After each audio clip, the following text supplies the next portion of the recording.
خواتین و حضرات، بہت بہت شکریہ آپ کا۔ کلام اقبال میں آج جس کلام کا ہم نے انتخاب کیا ہے وہ آپ کو سکرینز پہ نظر آ رہا ہے۔ اس کا عنوان ہے حضور رسالت مآب میں صلی اللہ علیہ وسلم۔ اس کا مطلب ہے رسالت مآب صلی اللہ علیہ وسلم کے حضور میں، یعنی آپ کی خدمت میں، آپ کے سامنے۔ ویسے ہم حضور کو بھی حضور کہتے ہیں، لیکن اس میں اس کا سیاق بتاتا ہے، اس میں کا لفظ بتا رہا ہے کہ یہ حضور جو ہے اس کا مطلب ہے آپ کی حاضری میں، آپ کے سامنے، آپ کی خدمت میں۔ حضور رسالت مآب میں، یعنی رسالت مآب صلی اللہ علیہ وسلم کے حضور میں، آپ کی حاضری میں، آپ کی خدمت میں، یہ اس کا عنوان ہے۔ لکھتے ہیں گراں جو مجھ پہ یہ ہنگامہ زمانہ ہوا، جہاں سے باندھ کر رفتے سفر روانہ ہوا۔ گراں کا مطلب ہے مشکل، بھاری، بوجھل۔ مجھ پر یہ ہنگامہ زمانہ، یعنی اس زمانے کا کیوس، اس کا ہنگامہ، یہ مجھ پر جب گراں ہوا تو میں اس جہاں سے رخت سفر باندھ کر روانہ ہو گیا۔ رخت سفر یعنی سفر کے لیے جو سامان آپ کے پاس ساز و سامان ہوتا ہے وہ لے کر یہاں سے میں روانہ ہو گیا۔ روانہ ہو گیا مطلب یہ کہ اس جہاں سے ہی میں نکل گیا، کیونکہ اس پورے نظام سے ہی، پورے زمانے کے جو نظام ہے، پورے زمانے کا جو یہ ہنگامہ ہے، کیوٹک سچویشن جو ہے یہاں کے نظام کی، اس سے تنگ آ کر میں یہاں سے نکل پڑا۔ آپ دیکھیں گے کہ اس نظم کا حسن جو ہے وہ بہت ساری اس میں خوبیاں ہیں اس نظم میں، اور خاص طور پہ یہ کہ یہ ایک بالکل آخر میں جا کے صرف ایک مصرعے میں آپ کو اندازہ ہوگا کہ علامہ صاحب کہنا کیا چاہتے ہیں، وہ بات کیا ہے، وہ پیغام کیا ہے۔ اب جانتے ہیں کہ ہمارے یہاں پہ ڈسکشن کا جو طریقہ میتھڈالوجی ہے، ہم 3 چیزیں جو ہیں وہ دیکھتے ہیں اپنے اس کو سمجھنے کے لیے۔ ایک یہ کہ ہم اس کے شعری محاسن دیکھتے ہیں کہ شعر کو شعر بنا دیا جس کلام نے، جس الفاظ کے انتخاب نے، جو تراکیب استعمال کی، جو استعارات استعمال کیے، جو تشبیہات استعمال کی، جو تلمیحات استعمال کی، اس میں جو جو صنائع بدائع کا استعمال ہوا، یہ سب سے پہلے مرحلے میں ہم دیکھتے ہیں کہ جس آپ یوں کہہ لیں کہ جس بات کو شاعری بنا دیا۔ بات تو سب کرتے ہیں، شاعری بھی سب کرتے ہیں، کلام تو سب لکھ لیتے ہیں۔ آپ جانتے ہیں کہ اس کے اندر کچھ لزوم ہوتے ہیں، تو ان کو ایک عام کلام کو ایک عام کلام کو اٹھا کر شاعری بنا دینا، شعر بنا دینا۔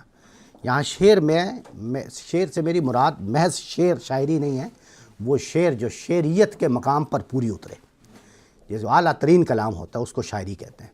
تو وہ شاعری بنا دینا، یہ اس میں سب سے پہلا قدم جو ہے وہ اس کو کہتے ہیں شعری محاسن۔ یعنی وہ کیا محاسن ہیں جن کو ملحوظ رکھا گیا، وہ کیا الفاظ ہیں جن کا انتخاب کیا گیا، وہ کیا ترکیب ہیں جن کا استعمال کیا گیا۔ اور پھر اگر کوئی تشبیہ مثال کے طور پہ لائے ہیں اس جملے میں، تو اس کا مشبہ اور مشبہ بہی ایسا مطابقت رکھتا ہے، یعنی محض ایسے نہیں کہ ایک تشبیہ دے دی، بالکل ایسا لفظ ہوتا ہے کہ آپ اس سے بہتر کوئی لفظ چن نہیں سکتے، سوچ نہیں سکتے کہ یار اس سے بہتر بھی کوئی۔ پھر یہ کہ تشبیہ میں مثال کے طور پہ ایسی آپ کہیں ایسے پردے ہوتے ہیں کہ آپ بس کھولتے جائیں اور وہ کھلتی جائے گی، کھلتی ہی چلی جائے گی۔ جیسے قرآن مجید میں تشبیہات ہوتی ہیں نا، آپ کھولتے جائیں تو کھلتی چلی جائے گی، ایک کے بعد ایک، ایک کے بعد ایک۔ تو اس طرح کی چیزیں جو ہیں، اس کو میرا کہنے کا مطلب یہ ہے کہ یہ پہلی چیز ہے، اس کو ہم کہتے ہیں شعری محاسن۔ اس شعر کا حسن کیا ہے، اس کے محاسن کیا ہے، اس کی خوبیاں کیا ہیں۔ دوسرے مرحلے پہ ہم دیکھتے ہیں اس کے فنی محاسن کیا ہیں۔ فنی محاسن سے میری مراد جو ابھی میں نے لنگوسٹک کچھ چیزیں آپ کو عرض کی نا، جیسے تشبیہات ہیں، استعارات ہیں، تلمیحات ہیں، یا صنائع بدائع میں مثال کے طور پہ ہمیں صنعت ایہام پر گفتگو کی تھی پچھلی دفعہ کہ وہ صنعت ایہام کیا ہوتی ہے، وغیرہ وغیرہ۔ تو اس طرح کی چیزیں، یا لف و نشر، مرتب غیر مرتب کی بھی بات ہم نے کی تھی کہ وہ کیسے مرتب اور غیر مرتب کو کس طرح ترتیب کے ساتھ لا کے اس کا ایک حسن بنا دے، اس کو ہم کہتے ہیں فنی محاسن۔ یعنی آپ کہہ لیں ٹیکنیکلٹیز کہہ لیں کہ زبان کی ٹیکنیکلٹیز۔ تو یہ 2 مرحلے ہو گئے، اور تیسرا وہ آخری مرحلہ ہے جہاں پہ ہم دیکھتے ہیں کہ اس کا پیغام کیا ہے، وہ بات کیا ہے جو کہنا چاہ رہے ہیں، وہ مضمون کیا ہے۔ تو یہ اسی ترتیب سے ہمیں دیکھنا چاہیے۔ اس پہ میں زیادہ، یہ ہر ایک کی اپنی اپنی ایک پیڈاگوجی ہوتی ہے نا، ایک اپنی میتھڈالوجی ہوتی ہے بات کرنے کی، پڑھانے کی۔ تو یہ میں اس پہ اس لیے زیادہ ایمفسائز کرتا ہوں کہ ہمارے ہاں کیا ہوتا ہے کہ ہم نے شعر پڑھا علامہ اقبال کو، یار یہ کیا کہہ دیا انہوں نے، یہ تو کفر ہے یا بدعت ہے یا فلانا ہے یا یہ ہے وہ ہے. تو کیا کیا انہوں نے، غلطی کیا کیا انہوں نے، پہلے ہی تیسرے مرحلے پہ جم کر دیا. ٹھیک ہے نا، تیسرے مرحلے پہ. تیسرا مرحلہ کیا تھا کہ وہ بات سمجھنا. اب جب بات آپ سمجھیں گے تو اس کے لیے تو کانٹیکسٹ ہوگا نا. ہر بات کا ایک کانٹیکسٹ ہوتا ہے. اگر آپ اس کو کانٹیکسٹ سے کاٹ دیں گے تو بات کا مطلب آپ کچھ اور سمجھ رہے ہیں. اس لیے اس کو کیا کہتے ہیں، کلام. کلام جو ہوتا ہے نا، کلام، اس کی یہ ان بلٹ کوالٹی ہوتی ہے کہ اس کا ایک سیاق ہے، اس کا ایک سباق ہے. کلام ورنہ ہو ہی نہیں سکتا، ورنہ تو وہ اقوال زرعی ہوں گی، کچھ اچھی باتیں ہوں گی، کچھ جملے ہوں گے، بس فل سٹاپ لگائیں اور وغیرہ، دیٹس آل. کلام کا مطلب یہ ہے جس کو آپ سپیچ کہتے ہیں. مثال کے طور پہ کلام، جب میں آپ سے ایک بات کر رہا ہوں نا، تو اس بات میں ایک جملہ اگر آپ کاٹ لیں گے تو اس کا تو مطلب کہیں سے کہیں چلا جائے گا. جب میں آپ سے کلام کر رہا ہوں تو اس کا ایک سیاق ہے، اس کا ایک سباق ہے، ایک کانٹیکسٹ ہے، اس کی پوری کانٹیکسچولائزیشن ہے. وہ نہ صرف یہ کہ ہسٹوریکل کانٹیکسچولائزیشن ہوتی ہے، بلکہ اس کی ٹیکسچول کانٹیکسچولائزیشن بھی ہوتی ہے کہ اس کی کلام کے اندر کیا بات ہے. تو کہنے کا مطلب یہ ہے کہ اس طرح ہمیں جمپ کر کے ایک دم غالب ہوں، اقبال ہوں یا کوئی اور شاعر ہوں یا کوئی اور صاحب علم ہوں، ہمیں اس کا کانٹیکسٹ کاٹ نہیں دینا چاہیے. اگر آپ کانٹیکسٹ کاٹ دیں گے تو پھر آپ اس پہ تنقید جو کریں گے وہ غیر مناسب تنقید ہوگی، وہ غیر علمی تنقید ہوگی. کہنے کا مطلب یہ ہے. تو آپ اس بات کو سمجھیں کہ اس کانٹیکسٹ میں وہ بات ہو رہی ہے. تو یہاں پہ آپ دیکھیں گے یہ پوری نظم ایک طرف اور اس پوری نظم کا ایک آخری مصرع ایک طرف، صرف ایک مصرع. تو باقی ساری نظم میں آپ یوں کہہ لیں دوسرے الفاظ میں کہ آپ سٹیپ 1 اور سٹیپ 2، آپ کو یاد ہے اب سٹیپ 1 سٹیپ 2 کیا ہے؟ ابھی میں نے عرض کیا نا، مرحلہ، پہلا مرحلہ اور دوسرا کیا ہے؟ شعری محاسن اور فنی محاسن. کیا الفاظ کا انتخاب ہے، کیا وہ بات ہے، اس کو کس طرح شعر بنا دیا ہے. اعلیٰ کلام جس کو کہتے ہیں، اعلیٰ ادب. شعر تو پھر میں عرض کر رہا ہوں نا، کوئی بھی لکھ سکتا ہے. شعر کے لیے تو 2 4 5 چیزیں ہیں نا. ردیف قافیے کا خیال رکھنا ہے، ایک بحر ہے، ایک وزن ہے، ایک یعنی اور تھوڑی بہت 2 4 چیزیں ہوں گی. یہ بالکل ایسے ہی جیسے میں نے مثال دی تھی کہ چائے تو کوئی بھی بنا سکتا ہے، لیکن یہ کہ وہ اچھی چائے کس نے بنائی ہے، وہ حالانکہ انگریڈینٹس وہی ہیں، چائے کے انگریڈینٹس تو وہی ہیں. تو شعر کے انگریڈینٹس تو ہم میں سے کتنے شاعر لوگ بیٹھے ہوئے ہیں یہاں پہ جو کلام لکھتے ہیں. اعلیٰ ادب کیوں نہیں بن پاتا؟ اور کلام الفاظ بھی وہی ہیں. ایسا تو نہیں کہ وہ کوئی الفاظ کہیں اور سے لے کے آئے، یہی الفاظ ہیں جو ہم استعمال کرتے ہیں وہی کرتے ہیں. تو اصل بات یہ ہے کہ اس کا شعری محاسن میں دیکھنا ہوتا ہے کہ کیا الفاظ ہیں جو اس بات میں جس کے لیے انتخاب کیا گیا ہے، پھر اس کے لیے کیا کیا ترکیب بنائی گئی ہیں، کیا تلمیحات کس کس چیز کو کنیکٹ کیا گیا ہے، تشبیہ دی ہے تو مشبہ بہی کا خیال رکھا بھی ہے کہ نہیں، وغیرہ وغیرہ، یہ ساری چیزیں. اور پھر آخری مرحلے میں آ کے اس کا پیغام. تو آپ دیکھیں گے اس کا ایک مصرع، اس پوری نظم کا آخری مصرع ترازو میں ایک طرف ہے اور باقی ساری نظم جو ہے وہ ایک طرف ہے. تو پہلے 2 مرحلوں میں آپ کو باقی نظم دیکھنی ہے اور تیسرے مرحلے میں جا کے تیسرا آخری مصرع جو ہے وہ تیسرے مرحلے کو بتائے. یہ بات واضح ہوگی؟ یہ میں نے کی کوئی سوال تو نہیں ہے؟ واضح. لو اب ہم شروع کرتے ہیں. گراں جو مجھ پہ یہ ہنگ، جی پلیز. ہاں جی، گڈ کوشچن، بتائیں جی. یہ میرا جہاں تک خیال ہے بال جبریل میں ہے. میرا بھی یہی جی، نہیں بانگ درا میں تو نہیں ہے، بال جبریل جی. ہاں یہ اچھا سوال میں نے اس لیے کہا، آپ نے پہلے وہ اس لیے اصل میں یہ جو ہم یہاں پڑھ رہے ہیں یہ کوئی ایک ترتیب سے کوئی ایک کتاب نہیں. ابھی بھی آپ دیکھیں گے آج میں 3 4 کتابوں میں سے مختلف کلام پڑھیں گے ہم، چھوٹے چھوٹے ٹکڑے. تو کیا وجہ ہے یہ میرے اس طرح پڑھانے کی، کیا وجہ یعنی پڑھنے کی، یہ ڈسکشن کی کیا، ہم کیوں نہیں، السلام علیکم، کیوں نہیں ہم ایک ترتیب سے ایک جگہ سے شروع کر لیتے؟ اور یہ ہے نا. تو میں نے یہ عرض کیا تھا کہ اس کی وجہ یہ کہ میں ہر ایک ٹیچر اپنے مختلف طریقوں سے پڑھا رہے ہوتے ہیں اور بہت اچھا. میرا یہ ہے کہ میں اس کو تھیمیٹک کیٹیگرائزیشن کے تحت کر رہا ہوں.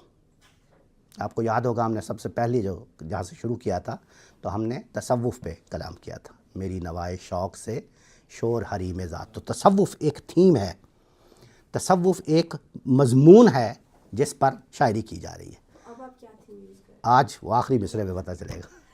آخری مصرے، اس نظم کے آخری مصرے میں پتہ چلے گا کہ آج کا تھیم کیا ہے. تو یہ رباعیات میں ہے غزلیات؟ رباعی نہیں، نظم ہے، پوئم ہے. ہاں، تو اس کے آخری مصرے میں آپ کو پتہ چلے گا کہ آج کی تھیم کیا ہے. اور اس کے بعد ہم نے تصوف کے بعد فلسفے پر بھی گفتگو کی تھی، آپ کو یاد ہوگا. ایک فلسفہ زدہ کیا تھا، سید زادے کے نام، وہ نظم ہم نے پڑھی تھی. ہاں، یہ ہوتا ہے کہ ہم اس پوئم کے ساتھ کوئی چھوٹے موٹے اور قطعات، کوئی اشعار یا کوئی قطع یا کوئی رباعی بھی پڑھ لیتے ہیں تاکہ وہ اس تھیم کو اچھی طرح واضح کر دیں ہم اپنے آڈینس پہ. تو آج بھی اس پوئم کے علاوہ بھی ہم 2-4 اور چیزیں دیکھیں گے جس سے بالکل واضح ہو جائے گا کہ وہ پیغام کیا ہے جو وہ دینا چاہتے ہیں، وہ بات کیا ہے جو دینا. ٹھیک ہے جی. سر یہ بانگیہ درہ میں ہے. باقی طرح بھی ہے. اچھا نہیں، آپ صحیح کہہ رہی تھیں. اچھا آپ کہہ رہی تھیں، ایکسیلنٹ، جزاک اللہ. گراں جو مجھ پہ یہ ہنگامہ زمانہ ہوا، جہاں سے باندھ کر رخت سفر روانہ ہوا. مجھ پر زمانے کا یہ ہنگامہ، یہ جو کیوٹک سچویشن ہے، یہ جو ہنگامہ ہے، یہ جب مجھ پہ گراں ہوا تو پھر میں نے اپنا سامان اٹھایا، اپنی گٹھڑی باندھی اور میں یہاں سے روانہ ہو گیا، اس جہاں سے روانہ ہو گیا. قیود شام و سحر میں بسر تو کی، لیکن نظام کہنۂ عالم سے آشنا نہ ہوا. قیود کہتے ہیں قید کی جمع ہے، یہ قید کی جمع ہے قیود. قیود شام و سحر، شام و سحر کی قید. اس میں شام و سحر کو پچھلا ہنگامہ زمانہ کے ساتھ کنیکٹ کرنا پڑے گا. یعنی چونکہ اس کو کہتے ہیں، اس میں فنی محاسن میں اس کو کہتے ہیں عطف الخاص علی العام. یہ آپ نے لفظ سنا ہوگا، قرآن مجید میں بھی یہ استعمال ہوتا ہے، عطف الخاص علی. اس کا مطلب یہ ہوتا ہے کہ آپ نے پہلے شعر میں یا پہلے مصرے میں ایک جنرک بات کی، ٹھیک ہے، اور پھر دوسرے مصرے میں اس کو اس کے اور قریب کر دیا، اسپیسیفائڈ کر دیا. جیسے آپ کو یاد ہے نا، سلسلہ روز و شب، نقش گرے حادثات، سلسلہ روز و شب، اصل حیات و ممات. اب دیکھیں اوپر کیا تھا، سلسلہ روز و شب، نقش گرے حادثات. حادثات واقعات کو کہتے ہیں، ایونٹس، جو کچھ بھی یہاں ہو رہا ہے حادثات. لیکن دوسرے مصرے میں اصل حیات و ممات کا لفظ، یعنی زندگی اور موت کا لفظ لے کے آپ اس کو انسان کے قریب کر دیا کہ حادثات ایسا نہیں کہ کائنات کے سارے حادثات، انسان کے، اس کو کہتے ہیں عطف الخاص علی العام. تو یہاں پہ کیا کیا، اوپر آپ نے ہنگامہ زمانہ کہہ دیا اور اس کو پھر بالکل قریب کر دیا شام و سحر کہہ کے، کہ شام و سحر کا جو ہنگامہ ہے. اب دوسرے الفاظ بھی یوں کہہ لیں. اور اس کو ایک اور استعمال اس کے لیے کہتے ہیں، یہ مطلب آپ شام و سحر جب استعمال کیا تو اس کو کہتے ہیں احاطے کا مضمون. احاطے کا مضمون مطلب ہے کہ آپ نے ایک اس کو شام و سحر کہہ کے نا ہر چیز کو اس میں سمیٹ دیا، ہر چیز کو. جیسے میں کہتا ہوں نا کہ یار یہ بات تو صبح و شام ایسا ہی ہو رہا ہے، تو میں نے کیا کہا، صبح و شام. تو کیا کیا، یعنی اس کو پورے ہر چیز کو اس کے اندر سمیٹا. اس کو کہتے ہیں احاطے کا مضمون. یہ کیا ہے، یہ چیزیں کیا ہیں، یہ فنی محاسن ہیں، ٹھیک ہے. تو قیود شام و سحر میں بسر تو کی، لیکن نظام کہنۂ عالم سے آشنا نہ ہوا. کہنا پرانا، قدیم، کہنۂ عالم، نظام کہنۂ عالم کی اس قدامت، یعنی اس عالم یعنی دنیا، یہ کائنات، اس دنیا سے اور شام و سحر کے حساب سے بھی عالم کا لفظ لے آئے. تو یہ دیکھیں نا، یہ ساری چیزیں اسی مطابقت سے. نظام کہنۂ عالم یعنی اس عالم کے نظام کی قدامت، اس سے میں آشنا نہیں ہوا. آشنا نہیں ہوا مطلب کیا ہے کہ اس کے ساتھ میری کمپیٹیبلٹی نہیں ہو سکی. ویسے تو آشنا کا مطلب ہوتا ہے کہ جان پہ، لیکن یہاں پہ کیا ہے کہ اس کے ساتھ میں کیا کہتے ہیں، کمپیٹیبلٹی نہیں ہو سکی میری، جی میری اس کے ساتھ جو ہے نا مطابقت نہیں ہو سکی. اس لیے میں نے یہاں سے اپنی گٹھڑی باندھی، رخت سفر لیا اور پھر میں اس جہاں سے نکل گیا. واضح ہے جی اب تک. اس کے بعد کیا ہوا، فرشتے بزم رسالت میں لے گئے مجھ کو. اب جب میں یہاں سے نکلا تو پھر فرشتے مجھے رسالت میں آپ صلی اللہ علیہ وسلم کی خدمت میں لے گئے. بزم کہتے ہیں محفل کو. تو آپ کی خدمت میں مجھے لے گئے. حضور آیا رحمت میں لے گئے مجھ کو. اب یہاں پہ حضور کیا ہے، وہی جو پہلا ٹائٹل میں حضور ہے. کیا مطلب ہے اس کا، یعنی آپ کی حاضری میں، آپ کی خدمت میں، آپ کے سامنے. آیا رحمت، آیا ویسے تو کہتے ہیں نشانی کو، ٹھیک ہے، تو آیا رحمت یعنی سراپا رحمت، آپ یوں کہہ لیں سراپا رحمت، حضور آیا رحمت، یہ ان کی کیا ہے ایجیکٹو بیان ہوئی. تو رسالت ما اس طرف بھی اشارہ ہے وما ارسلناک الا رحمۃ اللہ. اللہ رحمۃ العالمین، اللہ تعالیٰ نے بھی رسالت ما صلی اللہ علیہ وسلم کو رحمۃ للعالمین کہا. تو آپ کی خدمت میں مجھے فرشتے لے گئے. کہا حضور نے اے اندلیب باغ حجاز. اب یہ دیکھیں بہت بڑی بات ہے، بہت بڑا، یہ کیا جملہ ہے، یہ کوئی شاعر کہہ سکتا ہے ایسے، جرت کر سکتا ہے؟ کیا خیال، کیا بات، یہ ہے اقبال ہے نا. ورب حرفم غیر قرآن مزمرست، روز معاشر خار و رسوا کن مرا، بے نصیب از بوسہ پا کن مرا. اگر میرا کوئی کلام جو ہے، میرا یہ کلام جو ہے، میرا یہ حرف جو ہے، یہ اگر غیر قرآن ہو، قرآن سے متصادم ہو یا قرآن سے مطابقت نہ رکھتا ہو، غیر قرآن ہو، یہ دعویٰ کیا ہے علامہ اقبال نے، تو پھر کیا کرنا؟ روز معاشر خار و رسوا کن مرا، مجھے محشر کے دن خار و رسوا کر دینا. بے نصیب از بوسہ پا کن مرا، مجھے رسالت محمد صلی اللہ علیہ وسلم کے قدموں کا بوسہ نصیب نہ کرنا. کیا بات، کیا بات، یعنی ایسی بات، کیا بات، کوئی نہیں کہہ سکتا. تو یہ وہی بات ہے کہ اب حضور کے سامنے میں پیش ہوا ہوں اور اب حضور مجھ سے مخاطب ہیں، اور انہوں نے مجھے کیا کہا ہے، آپ دیکھیں اپنے لیے خود ہی یہ اپنے لیے یہ ترکیب استعمال کر رہے ہیں. اب یہ حضور جو ہے یہ ڈیفرنٹ ہے. نہیں وہی ہے، ہاں یا ایگزیکٹلی یہ ڈفرینٹ ہے، اوپر سے والے سے ڈفرینٹ. ویری گڈ، صلی اللہ علیہ وسلم، بالکل بالکل صحیح آپ نے توجہ. یہ حضور جو ہے یہ آپ ان کو مخاطب. کہا حضور نے اے اندلیب باغ حجاز، حجاز کے باغ کی اندلیب، بلبل، اس میں بھی بڑی چیزیں چھپی ہوئی ہیں. ایک بلبل، یہی ٹائٹل کیوں پسند کیا آپ نے؟ ایگزیکٹلی. آپ بتانا چاہیں گے اس میں؟ ہاں بتائیں. مطلب یہی کہ علامہ جو ہیں وہ اپنی تمام شاعری کے اندر جو ہے نا وہ باغ، ریاض، چمن، اس کی ترکیب جو ہے نا استعمال کرتے آئے ہیں، جس سے مراد ہے یہ پوری دنیا بالخصوص امت مسلمہ. اور اس کے اندر جب علامہ نے اندلیب کا لفظ چوز کیا، اپنے لیے جو ٹائٹل پسند کیا ہے، وہ اس لیے کیا ہے کہ وہ جو ہے اندلیب جو ہے وہ نغمے بھی سناتی ہے، وہ جو ہے وہ خون بھی گرماتی ہے، اٹھاتی ہے لوگوں کو. تو یہ اس لحاظ سے جو ہے نا مجھے لگتا ہے کہ بالکل علامہ نے یہ بالکل استعمال کیا ہے. یہ شاعری کی، یا ان کو پکڑا دے، جو بھی بات کرنا چاہے اگر مائک میں کریں گے تو وہ بعد میں ریکارڈنگ میں بھی اچھی بات ہے. جزاک اللہ، آپ کی کنٹریبیوشن ریئلی میٹرس. آپ جو بھی بات کرتے ہیں تو وہ، کیونکہ یہ ہمارا ایکچولی ایجوکیشنل ہے، یعنی ہمارا مقصد یہ ہے کہ ہم ایجوکیٹ کر سکیں جو جس تک بھی یہ پیغام پہنچے. تو جس کو بھی جو بات بھی پتہ ہے اگر وہ شیئر کریں گے تو دیٹ ول بی گریٹ انشاءاللہ. میں خود ایک طالب علم ہوں، میں ہمیشہ آپ کو کہتا ہوں، اور یہ اصل میں یہاں پہ میں ایز اے ٹیچر نہیں آتا ہوں، ایز اے اسٹوڈنٹ آتا ہوں. ہم ڈسکس کرتے ہیں، کچھ باتیں آپ سے سیکھتا ہوں، کچھ ہو سکتا ہے میرے اس ہو کے کوئی بات جو ہے ایسی ہو جائے. تو اندلیب یعنی بلبل. تو یہ شاعری کی ہمارے جو فن و ادب ہے، ہمارا جو عربی تو نہیں، اردو اور فارسی زبان کی جو شاعری ہے، اس میں اس کی بڑی اہمیت ہے اندلیب کی. اس کی وجہ یہ ہے کہ وہ اصل میں نالہ بلند کرتی ہے. نالہ سمجھا نا، یعنی فریاد کرتی ہے. تو اصل میں یہ فریاد لے کے گئے ہیں نا رسالت مآب سے. اوپر اب بتا دیا نا 2 مصروں میں کہ میں کس طرح میرا دل دکھی ہے، دل گرفتہ ہیں، دل شکستہ ہیں، اور وہ فریاد ہے ان کے دل میں کوٹ کوٹ کر بھری ہوئی ہے. ٹھیک ہے نا. تو اور حضور علیہ الصلوۃ والسلام کو بھی پتہ ہے کہ یہ تو فریاد کرتا ہی رہتا ہے، یہ تو اپنے کلام میں اس طرح کی باتیں کہ تو انہوں نے اندلیب باغ حجاز. بالکل. تو کیا مطابقت ہے، یعنی اوپر کے 2 شعروں کو دیکھیں اور پھر یہ ایک لفظ دیکھیں. تو یہ میں عرض کرتا ہوں کہ کلام میں آپ دیکھیں ایک لفظ کے انتخاب نے کیسا ربط پیدا کر دیا.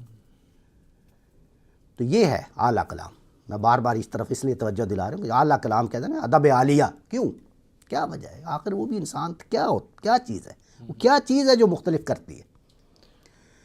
اور حجاز بھی بڑا اہم ہے، حجاز بھی بہت اہم ہے کہ اپنے آپ کو حجاز سے منسوب کرنا. اور یہ کہ میرے کلام میں جو بھی ہے، جیسے آپ نے کہا کہ ان کے شعروں میں ہے کہ میں نے قرآن کو ہی جو ہے نا ایکسپلین کیا ہے، تو اسی طرح سے حجاز بھی اپنے آپ کو بالکل اس کے باغ سے منسوب کرنا بھی ایک عقیدت بھی ہے. وہ تو خود اللہ تعالیٰ سے مخاطب ہو کے کہتے ہیں نا کہ محمد بھی تیرا، جبریل بھی، قرآن بھی تیرا. مگر یہ محمد بھی تیرا، جبریل بھی، قرآن بھی تیرا، مگر یہ حرف شیریں ترجمہ تیرا ہے یا میرا؟ تو اپنے کلام اقبال کو حرف شیریں. تو یہ تو کہا حضور نے اے عندلیب باغ حجاز، کلی کلی ہے تیری گرمی نوا سے گداز. اب یہ دیکھیں یہ کیا ہے، یہ خراج تحسین ہے. کون پیش کر رہا ہے؟ اقبال اپنے بارے میں بہت آپٹیمسٹ نہیں تھے. ہونا چاہیے، ہم جرات نہیں کر سکتے کہ ہونا چاہیے، یہ کانفیڈنٹ ہوتا ہے، ہونا چاہیے. کہ عام انسان یہ بات ہم اپنے آپ کو ہمیشہ ایک خاکسار سمجھتے ہیں. ہم سمجھتے ہیں کہ ہم یہ نہیں ہیں، ہم اتنی بڑی بات نہیں کر سکتے. لیکن اقبال کے ذہن میں اپنے بارے میں بہت اعلیٰ خیالات ہیں. یعنی آپٹیمسٹک ہونا چاہیے، نارسسسٹ نہیں ہونا چاہیے. نارسسسٹ وہ بالکل نہیں تھے، آپٹیمسٹک ضرور ہونا چاہیے. اور یہ بتا کے، یہ آپ نے کتنی خوبصورت بات کی، آپ نے اس طرف توجہ دلائی. تو اس کے پیچھے اس بات کے اندر ہی جواب ہے اصل میں. وہ یہ ہے کہ وہ آپ کی توجہ اس طرف دلا رہے ہیں کہ جو قید آپ پر مذہبی لوگوں نے لگا دی ہے، آپ کھل کے بات کریں اللہ سے بھی، اللہ کے رسول سے بھی. آپ کا بھی اتنا ہی تعلق ہے جتنا کسی امام کا ہے. یہ بات کرنا کی بات نہیں، آگے سے جو جواب لیتے ہیں نا وہ دیکھیں کہ کلی کلی ہے تیری گرمی ہے نوا سے گداس. یہ بات ہے کہ ان کی طرف سے جو آنسر آتا ہے نا، یہ بڑا یہ تخیل ہوتا ہے، یہ ایک بڑے شاعر کا تخیل ہوتا ہے. یعنی آپ ظاہر ہے یہ کوئی حقیقت میں تو ایسا نہیں ہوا نا. ہاں، لیکن یہ دیکھیں ان ساری کی بات سوچ کتنی سوچ ہے. یہ ان کو کانفیڈنس ہے اور بے جا نہیں ہے. جی جی. مجھے پوچھنا تھا یہ حجاز کے بہت کسی کلیریفیکیشن دے عرب کے علاقے کوئی بٹ ہے؟ حجاز تو میرے خیال میں نان عرب کو بولتے ہیں. نہیں نہیں، عرب کا جو خطہ ہے، اجمی عجم الگ ہے. نہیں، عجم کو حجاز نہیں بولتے. اب تو چونکہ سعودی عرب ایک چھوٹے سے ایریے میں چلا گیا اور حجاز اس کے خارج میں ہے، لیکن پورا حجاز کا جو خطہ ہے وہ عرب خطے کو ہی کہتے ہیں. انکلوڈنگ ہند. نہیں نہیں نہیں، ہند نہیں، جسٹ عرب. عرب عرب. اچھا باقی تو پھر شاعروں کی لڑائیاں تو رہتی ہیں خدا سے ہی ہوتی ہاں ہاں بالکل. لیکن وہ دیکھیں نا وہ لڑائیاں کس طرح کی ہیں، یہ تو کیا بات ہے. تہر سے اٹھ کے کعبے آیا میر، خدا جس کو چاہے خراب کرے. وہی میں عرض کر رہا ہوں نا کہ وہ تو بڑی جرت، وہ تو ایک مطلب میں کیا کہوں اس کے بارے میں. لیکن یہ تو بہت ہی ایک کنٹرولڈ، ایک خلوص، ایک محبت، ایک عشق، یہ ساری چیزیں اس میں بھری پڑی ہیں. اور اس کے ساتھ یہ اس طرح کی بات کرتے ہیں تو میں سمجھتا ہوں کہ اس کا ایک بالکل انداز مختلف ہوتا ہے. جی. یہ سوال یہاں ایک پیدا ہوتا ہے کہ انہوں نے علامہ صاحب نے اپنے آپ کو اندلیب عرب کیوں کہا؟ اندلیب حجاز جیسے ہے، بڑا اچھا سوال ہے یہ. اندلیب عرب کیوں کہا انہوں نے؟ اس لیے کہ وہ سمجھتے ہیں کہ یہ پوری امت ہے، اس کی بنیاد وہی ہے. تو اصل میں آپ نے وہ کیا کہتے ہیں وہ آخری مصرے کو ٹچ کر دیا. نہیں صحیح کہہ رہے ہیں آپ. تو اصل میں وہ دیکھیں گے آپ کہ کیونکہ مسلمانوں کا جو عروج تھا اور مسلم امت کا، وہ اصل میں حجاز سے تعلق رکھتا ہے، حجاز سے متعلق ہے. ٹھیک ہے نا. تو یہ جس کو آپ عظمت رفتہ کا بہت سنتے ہیں نا، تو ہمیں کیا ہے، ایک آبجیکٹیو کیا ہے، کور آبجیکٹیو کیا ہے؟ عظمت رفتہ کی بازیافت، اس کو دوبارہ حاصل کر لینا.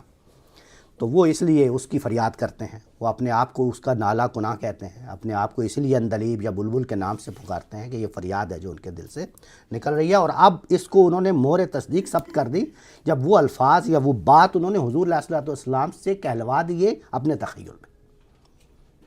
یہ بات واضح ہو گئی نا. تو اپنے تخیل سے وہ اپنے آپ کو یہ کہہ رہے ہیں اصل میں. تو کلی کلی ہے تیری گرمی نوا سے گداس. گرمی نوا، آپ کیا ہیں؟ بلبل. اور بلبل کا کیا ہے؟ فریاد، نالہ، اس کی آواز. تو گرمی نوا، وہ جو فریاد کر رہا ہے، وہ جو آواز اس کی نکل رہی ہے، اس کی جو حدت ہے، اس آواز کی جو حدت ہے، اس سے اس پورے باغ کی کلی کلی گداز ہے. گداز گداختن مصدر ہے فارسی کا، جس کا مطلب ہوتا ہے پگھلنا. تو وہ کیا کہہ رہے ہیں کہ تو وہ بلبل ہے. حجاز کے باغ کی تو وہ بلبل ہے. بلبلیں تو ساری دنیا میں فریاد کرتی ہیں, نالا کرتی ہیں, لیکن تو کیا ہے, خاص ہے تو, اس لیے کہ تیری فریاد کی گرمی سے, تیری آواز کی گرمی سے اس باغ کی کلی کلی کیا ہے, یہ بھی اصل میں احاطے کا مضمون ہے. یہ بھی احاطے کا مضمون, اس کا مطلب ہے کہ ہر چیز, ہر شے. تو کلی ہے, جیسے ہم اردو میں کہتے ہیں نا یار یہ بات تو گلی میں ہے, تو کیا ہے, احاطے کا مضمون, یعنی ہر جگہ ہے. پتا بوٹا, ایگزیکٹلی, بالکل. تو سمجھ گئے آپ, کلی ہے تیری گرمی نوا سے گداز. واضح ہے جی, آگے چلیں. کہا حضور نے, یہ شعر تو ہو گیا, ہمیشہ سرخوش جام ولا ہے دل تیرا. ابھی یہ وہی چل رہی ہے, یعنی خراج تحسین. سرخوش جام ولا, سرخوش یعنی بھرا ہوا, لبریز. جام ولا یعنی عطا کرنے والا, جام دینے والا, یعنی سخی کہہ لیں, سخاوت. جام ولا ہے دل تیرا, یعنی تیرا دل جو ہے بڑا سخی ہے.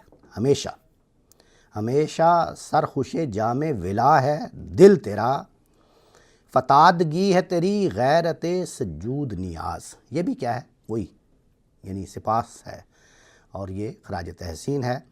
اب یہ دیکھیں, اس بات کے واضح کر دیا نا, یعنی نارسسزم نہیں ہے یہاں پہ, واضح کر دیا.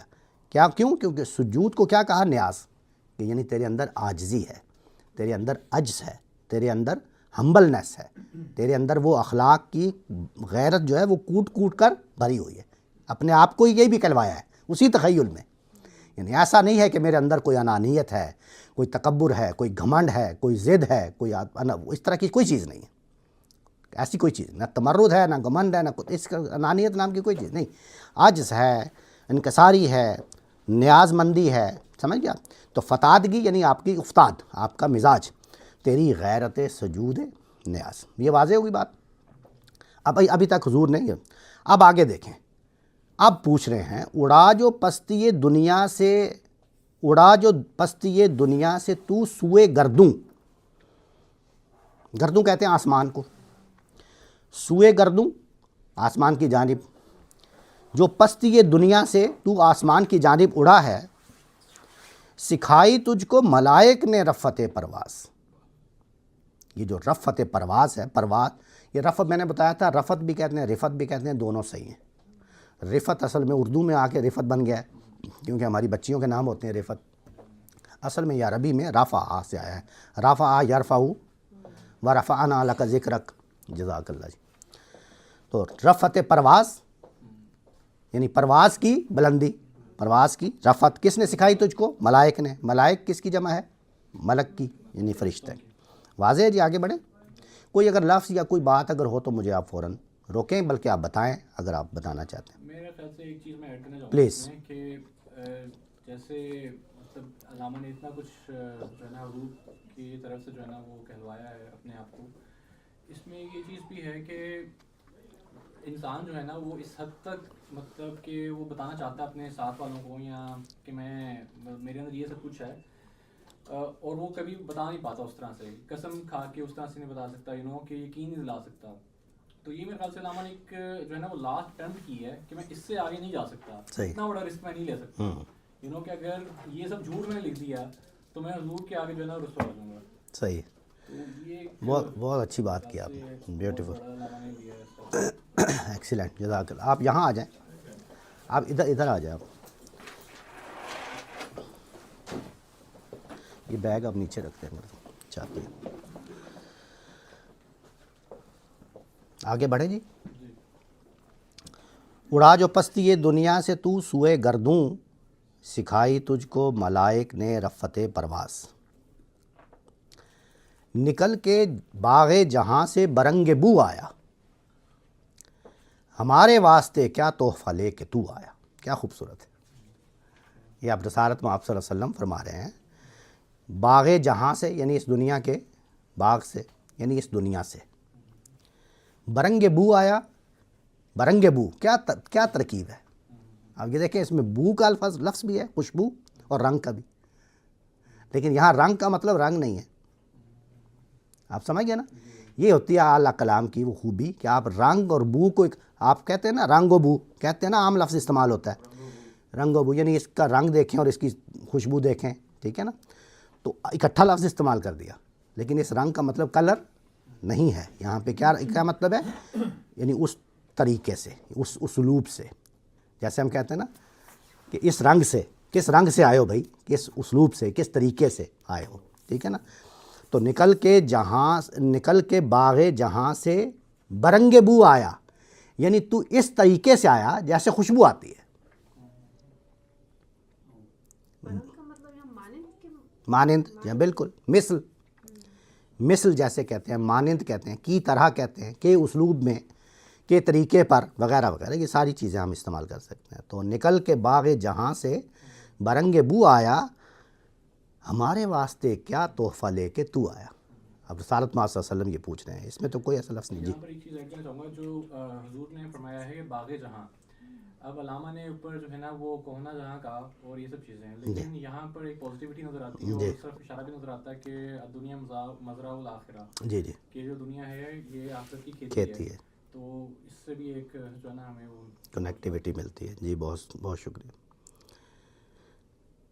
اب یہ خطاب کر رہے ہیں اقبال حضور سے، حضور صلی اللہ علیہ وسلم، حضور دہر میں آسودگی نہیں ملتی، بس کیسا ہے، ایک مصرع ہی کافی ہے، کہہ دیا جو کہنا تھا، ایک مصرع ہی کافی ہے، اور یہ ہے اندلیب باغ اعجاز، بات پوری ہو گئی، وہ نعلہ کہہ دیا، وہ فریاد کر دی، وہ بات کر دی آپ کی خدمت میں۔ حضور دہر کہتے ہیں زمانے میں، دنیا بھی کہہ سکتے ہیں، اس کی جمع ہے دہور۔ حضور دہر میں آسودگی نہیں ملتی، تلاش جس کی ہے وہ زندگی نہیں ملتی۔ یہ تو بالکل سادہ ہے، بالکل واضح ہوگی نا بات۔ ہزاروں لالہ و گل ہیں ریاض ہستی میں، لالہ و گل پھول، لالہ بھی پھول کی قسم ہے، گل بھی پھول کو ہی کہتے ہیں، ریاض کہتے ہیں باغ کو، ہستی کہتے ہیں زندگی کو۔ ریاض ہستی سے کیا مراد ہے؟ یہ دنیا، جہان، اس جہاں میں، جیسے اوپر باغ جہاں کہا نا، اب دیکھیں ذرا، اوپر باغ جہاں کہا، ادھر ریاض ہستی کہا، تو کیا کیا؟ یہ اس کی تکرار نہیں کی، ایک وہی اسی معنی کا ایک اور لفظ لے آئے، اور ایسی ترکیب میں لے آئے کہ کیا خوبصورت، یعنی باغ جہاں کتنا خوبصورت ہے، اور پھر ریاض ہستی، بات ایک ہی ہے۔ تو یہ دیکھیں اس کو، یہ ہیں شعری محاسن، بالکل۔ ہزاروں لالہ و گل ہیں ریاض ہستی میں، لیکن کیا نہیں ہے؟ وفا کی جس میں ہو بو وہ کلی نہیں ملتی۔ یہاں کلی سے کیا مراد ہے؟ اوپر چونکہ تشبیہ اب دیکھیں یہ اس کو، ہاں بڑی اہم بات میں نے آپ سے بتا دی کہ مشبہ بہی کی مطابقت، یہ فنی محاسن میں اعلیٰ ترین چیز ہوتی ہے۔ اب دیکھیں پورے اس میں تشبیہ دے رہے ہیں، ریاض، باغ، ٹھیک ہے، اس چیز سے اندلیب، یہ تشبیہات چل رہی ہیں، تو مشبہ بہی جتنے بھی آ رہے ہیں، یعنی اس کے نسبت سے جو الفاظ آ رہے ہیں اس کی لازمی مطابقت ہے، کہنا جو چاہ رہے ہیں وہ پیغام بھی پہنچ رہا ہے آڈینس تک، لیکن مطابقت کا الفاظ، اوپر کیا تھا؟ ریاض، تو نیچے لازماً کلی رکھا کہ وفا کی جس میں ہو بو وہ کلی نہیں، حالانکہ کلی میں تو کوئی وفا نہیں ہوتی، کلی میں کیا وفا ہوگی؟ کہنے کا مطلب یہ ہے نا، لیکن کیا کہنا چاہ رہے ہیں انسان، کہ اس جہان میں وہ کلی، وہ چیز، وہ بندہ نہیں مل رہا جس میں وفا کی بو ہو، سمجھ گئے آپ؟ ہزاروں قابل لوگ ہیں لیکن ہاں یہ بالکل کیا ہے، وہ بنو میں پھرتے ہیں مارے مارے، خدا کے بندے تو ہیں ہزاروں، بنوں میں پھرتے ہیں مارے مارے، میں اس کا بندہ بنوں گا جس کو خدا کے بندوں سے پیار ہو جو، تو ٹھیک ہے، تو ہزاروں لالہ و گل ہیں ریاض، اب دیکھیں کیسا ایک ہی بات کر دی نا اس شعر میں اور اس میں، تو ہزاروں لالہ و گل ہیں ریاض، اگر کوئی لفظ ہو مشکل یا کوئی بات ہو تو آپ پوچھ بھی سکتے ہیں اور بتا بھی سکتے ہیں، اگر آپ کو وفا کی جس میں ہو بو وہ کلی نہیں ملتی۔ آپ دیکھیے، مگر یہ تو بات ہو گئی، اپنا فریاد کر دیا، نالہ کر دیا، آپ دیکھیں، مگر میں نظر کو ایک آبگینہ لایا ہوں، میں آپ کی خدمت میں، آپ تحفہ لے کے آئے ہوں نا، تو آپ کی خدمت میں جو چیز میں پیش کرنے کے لیے لایا ہوں وہ کیا ہے؟ ایک آبگینہ ہے۔ آبگینہ شیشے کا ایک سراہی یا ٹائپ کا ایک برتن سمجھ لیں آپ، آپ یوں کہہ لیں کہ وہ جس گفٹ باکس ہوتا ہے نا جس میں آپ گفٹ پیک کرتے ہیں تو اس کو آبگینہ کہا. مگر میں نظر کو ایک آبگینہ لایا ہوں. آپ ذرا دعویٰ دیکھیے وہی جو اپنے لیے تو کہہ رہے ہیں جو چیز اس میں ہے جنت میں بھی نہیں ملتی. اب بتائیں یہ کیا ہے؟ یہ نارسسزم نہیں ہے. یہ نارسسزم نہیں ہے. یہ کیا ہے؟ یعنی اپنے لیے. اب دیکھیے گا آگے ثبوت دے دیں گے وہ. یا یوں کہہ سکتے ہیں محبت کا یعنی آخری درجے میں بات کر جاتے ہیں. ابھی جو ہم نے مثالیں دیں آپ کو وہ ہے کہ وہ رہتے حدود کے اندر ہیں. ایسا نہیں کبھی ہوا کہ وہ حدود کو دوسرے لوگ پھیلاتے. ابھی آپ نے میر کی مثال دی. غالب مثال کے طور پہ کہتے ہیں نا کہ ذرا مشکل ہے ذرا. نہیں ستائش گر ہے زاہد اس قدر جس باغ رضواں کا. ستائش گر ہے زاہد. ستائش گر یعنی تعریف کرتا ہے, ستائش کرتا ہے. ستائش گر ہے زاہد مولوی. ستائش گر ہے زاہد اس قدر جس باغ رضواں کا یعنی جنت کا. وہ ایک گلدستہ ہے ہم بے خودوں کے تاکہ نسیاں کا. ہمارے لیے کیا ہے وہ جنت؟ کچھ بھی نہیں ہے سوائے اس کے کہ ایک جیسے کسی نے ایک پھولوں کا گلدستہ گفٹ کیا اور ہم نے اٹھا کے اسے الماری میں رکھ دیا. یعنی کہا گلدستہ ہی باغ کو. تو یہ چیز جو ہے اس میں کیا کیا کہ جنت کا ہی ایسی کی تیسی کر تھی پکڑ کے. تو ایسی حدود کبھی نہیں علامہ صاحب پھیلائیں گے. اور وہ جتنی بات کریں گے وہ اصل میں آپ کو کانفیڈنس دے رہے ہیں کہ اس حد تک آپ کریں. وہ بھی تو ہے نا, ہم کو معلوم ہے جنت کی حقیقت, لیکن دل کے خوش رکھنے کو غالب کے تو ہاں تو یہ تھی نا یہ چیز. یہ بات واضح ہوگی جی. مگر میں نظر کو ایک آبگینہ لایا ہوں جو چیز اس میں ہے جنت میں بھی نہیں ملتی. اب وہ چیز کیا ہے؟ یہ ہے اب آخری شعر. جھلکتی ہے تیری امت کی آبرو اس میں, طرابلس کے شہیدوں کا ہے لہو اس میں. بس ایک مصرع آپ دیکھیں پوری نظم, میں نے کہا تھا پوری نظم ترازو کے ایک پلڑے میں, اور اس پوری نظم کا آخری مصرع, آخری شعر بھی نہیں, آخری مصرع وہ ترازو کے دوسرے مصرع. اب وہ باغ عندلیب حجاز, وہ جتنی ٹرمز اوپر یوز ہوئی ہیں, گرمی نوا کی گداز, وہ فریاد, حضور کا کہنا, پھر آپ وہ ساری بات کو ذرا آپ واپس لے آئیں اپنے دماغ میں کہ میں اس ہنگامہ زمانہ سے کیسے تنگ آیا, کیسے اٹھا, پھر کیسے مجھے فرشتے لے گئے ان کی خدمت میں, پھر حضور نے مجھے کیا کہا, میں نے کیا کہا, پھر کیا جب تو کیا حضور نے تحفہ مانگا تو کیا تھی, جھلکتی ہے تیری امت کی آبرو اس میں, طرابلس کے شہیدوں کا ہے لہو اس میں. یہ اس وقت اس کا ایک پس منظر بھی, اس میں کوئی مشکل لفظ تو نہیں ہے نا؟ پس منظر مشکل ہے وہ بتا دیں. ہاں پس منظر میں بتا دیتا ہوں. اس زمانے میں یہ جو اس کو کہتے تھے اٹالو ٹرکش وار, اٹالو ٹرکش یعنی اٹلی اور ٹرکی کی جنگ ہوئی تھی. ٹرکی میں جو ہے وہ عثمانیہ خلافت تھی. یہ 1911 کی بات, 1911-12 کی.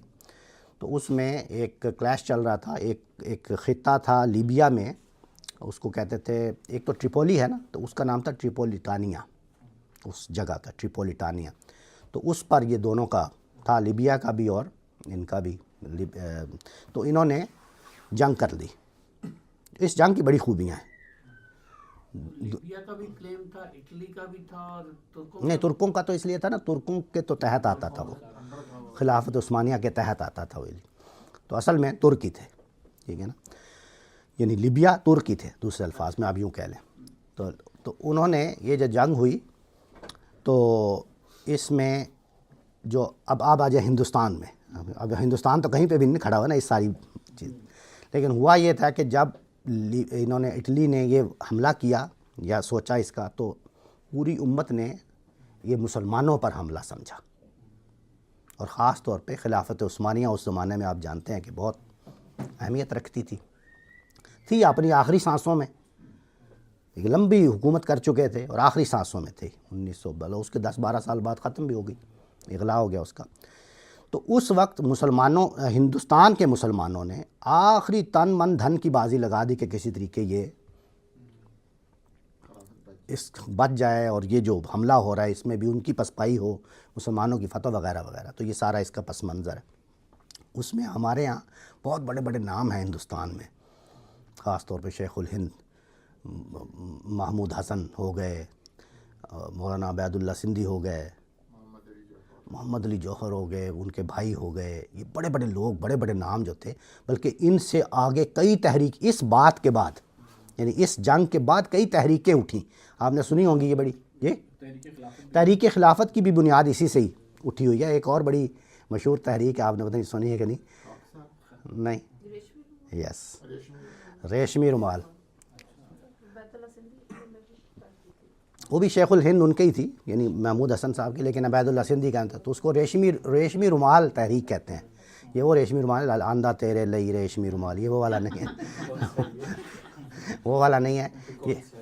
ہاں کون سا اچھا سا. اس میں اصل میں جو یہ عبید اللہ سندھی ہیں، مولانا عبید اللہ سندھی، انہوں نے وہ چھپ کے کر رہے تھے نا سارا کام، انڈر گراؤنڈ کر رہے تھے.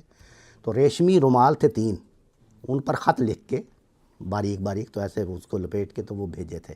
لیکن وہ پکڑے گئے تھے، گرفتار ہو گئے. تو اس لیے اس کو تحریک ریشمی رومال کہتے ہیں. تو اینی ہاؤ، تو یہ ہوا سب. اس جنگ کی میں نے عرض کیا کہ بہت، یہ دنیا کی پہلی جنگ تھی جس میں پہلی دفعہ ہوائی حملہ کیا گیا. دنیا کا پہلا ایریل بم اس جنگ میں گرایا گیا. اور یہ تو ایکسپیکٹ ہی نہیں کر رہے تھے ہمارے، یعنی ہم تو تلواریں وغیرہ چھریاں تلواریں چلا دی اس چکر میں تھے. وہ جو تو پہلی دفعہ یہ ہوا. ایک اس کی یہ تھی. دوسرے آپ نے مارکنی کا نام سنا ہوا ہے نا، جس نے کیا کیا تھا؟ ریڈیو اس نے ایجاد کیا تھا. تو وہ اس جنگ کے نتیجے میں کیا تھا. دنیا کا سب سے پہلا ریڈیو وہ اصل میں وہ اسی جنگ ہی کا حصہ تھا وہ مارکنی. اور اس نے وہ کیا کہتے ہیں اس کو، ٹیلی گرام، جو ٹیلی گراف یا ایک جو تھی جو وائرلیس جو آواز آپ بھجوا سکتے ہیں، کچھ اس طرح کی کوئی ڈیوائس تھی ایک، وہ اس میں، یعنی اس جنگ میں. تو اس جنگ میں ہندوستان سے، جو میں اصل بات پس منظر بتانا چاہ رہا ہوں، ہندوستان سے بہت سارے مجاہدین کو یعنی چھپ کے بھیجا گیا. اور رستہ بڑا لمبا تھا، اور یعنی مصر کا رستہ بھی بند تھا. اور یہ چھپا کے ریگستان اور پہاڑوں سے ہوتے ہوئے، خود مولانا عبید اللہ سندھی بیچارے 2 دفعہ کابل اس سے پہلے، اس کے بعد گئے، وہ بھی سنگلاخ پہاڑوں سے گزر کے گئے اور اس طرح کی چیزیں. تو وہ جو مجاہدین ہیں ان کے نام تو نہیں آج تک ریکارڈ میں آپ نکال نہیں سکتے کہ وہ کون لوگ تھے، لیکن وہ شہید ہوئے. تعداد بھی نہیں پتہ، لیکن بڑی تعداد میں یہ وہ خطہ چلا گیا ان سے، اٹلی نے لے لیا، اور یہ بڑی تعداد میں شہادتیں ہوئیں. اور یہ اس زمانے کا سب سے بڑا ایک، تو اب آپ کو پتہ چلا ہنگامہ زمانہ اور یہ اندلیب حجاز کی گفتگو اور یہ سب کچھ. اور پھر آخری میں تو یہ ایک بہترین سمجھ لیں یہ تھا خراج تحسین. صحیح ہے، اس زمانے میں بھی دیا انہوں نے، فلسطین کا دیا ہے، کشمیر کا دیا ہے، علامہ اقبال نے بالکل دیا. تو کہنے کا مطلب یہ ہے کہ یہ ایک بہت ہی عمیق جذبے کا اظہار ہے یہ نظم. اس میں اب آپ کو کنہوں نے پوچھا تھا تھیم کا، آپ نے غالباً، تو اب آپ کو پتہ چل رہا ہے کہ اصل وہ تھیم یہ ہے کہ علامہ اقبال کے مضامین میں سے ایک اہم مضمون یہ ہے کہ وہ مسلمانوں کو جگانا چاہتے ہیں. اور وہ کہتے ہیں کہ تم بڑی عظیم قوم، بڑی عظیم امت تھی، تو اب تمہیں کیا ہو گیا، جاگو، ٹھیک ہے، اور وہ اپنی عظمت جو تمہارے بڑوں کی عظمت تھی اس کو بازیافت اس کی کرو، اس کو حاصل کرو دوبارہ. تو یہ ایک مضمون ہے. اس مضمون کو وہ کئی رنگوں سے لے کے آتے ہیں. ایک پھول کا مضمون ہو تو کئی 100 رنگ سے باندھوں، تو کئی رنگوں سے باندھ، ان میں سے ایک رنگ. یہ بات واضح ہوئی آپ کو؟